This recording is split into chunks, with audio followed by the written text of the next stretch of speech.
कहानी दो साधुओं की यात्रा। ओशो कहते हैं, दो सन्यासी नदी के किनारे से गुजर रहे थे। वे दोनों ब्रह्मचारी थे और अपने संकल्पों का पालन कर रहे थे। चलते चलते वे एक नदी के पास पहुंचे। बरसात का मौसम था, नदी उफान पर थी। वहीं नदी के किनारे एक युवती खड़ी थी जो बहुत सुंदर थी और पार जाना चाहती थी। वह बहुत परेशान दिख रही थी। उसने सन्यासियों से कहा, क्या आप मेरी मदद कर सकते हैं? मैं नदी पार नहीं कर पा रही, पानी बहुत तेज है।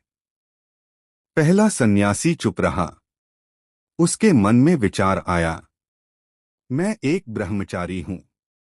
यह स्त्री है, इसे छूना भी मेरे लिए अनुचित होगा। लेकिन दूसरा सन्यासी आगे बढ़ा।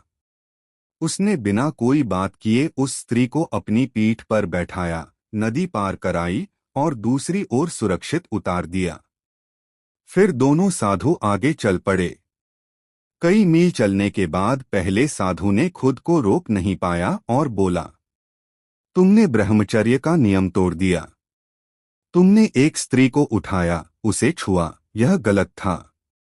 दूसरे साधु मुस्कराया और बहुत शांत स्वर में बोला, मैंने तो उसे नदी पार उतरते ही छोड़ दिया था, लेकिन लगता है तुम अब तक उसे अपने मन में उठाए हुए चल रहे हो। ओशो की व्याख्या।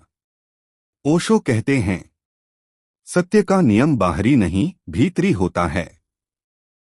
मन में यदि वासना है तो शरीर से दूरी भी व्यर्थ है।